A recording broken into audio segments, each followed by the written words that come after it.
علماء ملک اور ملت کی ترقی میں کلیدی رول ادا کریں۔ کورونا وبا اور دیگر مسائل کی وجہ سے لوگ پریشان ہیں، لہٰذا مسجدوں کے خطیبوں اور اماموں کو چاہیے کہ وہ اسلامی تعلیمات کی روشنی میں لوگوں کی پریشانیوں، مایوسی اور بے چینی کو دور کرنے کی کوشش کریں۔ بنگلورو میں مجلس العلماء کے اجلاس میں ان خیالات کا اظہار کیا گیا۔ اس ملک میں چاہے ہمارے خلاف فضا بنائی جا رہی ہو اور حالات مقدر کیے جا رہے ہوں، ہمیں حوصلے سے کام لینا ہے، مایوس نہیں ہونا ہے، مشتعل نہیں ہونا ہے، صبر اور حکمت کے ساتھ اور خود اعتمادی اور خدا اعتمادی کے ساتھ آگے بڑھنا چاہیے۔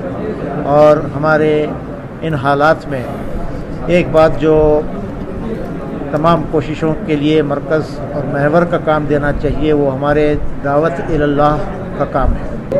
اور پھر مختلف سماجی حلقوں میں جاتے ہوئے عوام سے چونکہ ان کا بڑے پیمانے پر ربط و ضبط ہوتا ہے، تو یہاں وہ کلیدی کردار ادا کریں، ملت کو مایوسی سے بچائیں اور مغلوبیت سے بچائیں، تعمیری کردار ادا کرنے پر اس کو ابھاریں، اور پھر برادران وطن تک جو ہے اسلام کی خوبیوں اور تعلیمات کو نکھار کر وہ پیش کریں اور پوری دنیا انسانیت تک اسلام کے حقانیت کا، اس کی صداقت کا پیغام عام کریں۔ اس مسابقے میں مختلف موضوعات تھے، ان موضوعات میں سے میں نے ایک موضوع کا منتخب کیا، وہ علماء کرام کی ذمہ داری، علماء کرام کا کردار معاشرے کو اور سماج کو سدھارنے کے لیے کیا ہونا چاہیے۔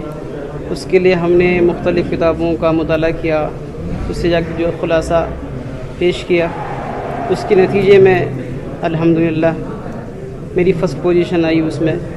اس کے ذریعے سے مسابقہ کرانے والے کی طرف سے ہم نے 10,000 کا انعام الحمدللہ حاصل۔ میں نے الحمدللہ اس مسابقے میں حصہ لیا، مختلف عناوین دیے گئے تھے۔ اس میں میرا جو عنوان تھا قرآن مجید کا تصور علم تھا۔ الحمدللہ میں نے اس حوالے سے چند کتابوں کا مطالعہ بھی کیا، اور جو تقریری مسابقہ ویڈیو ریکارڈنگ کی جو پیشکش کی گئی تھی اس کو بھی پیش کیا۔ الحمدللہ میں نے دوسرا انعام حاصل کیا ہے، اور میں یہ پیغام دینا چاہتا ہوں کہ قرآن مجید سے ہی ہماری دنیا کی اور آخرت کی دونوں جگہ کی کامیابی مضمر ہے، اور اگر ہم کامیاب ہونا چاہتے ہیں تو قرآن مجید کو مضبوطی سے تھامنے کی ضرورت ہے۔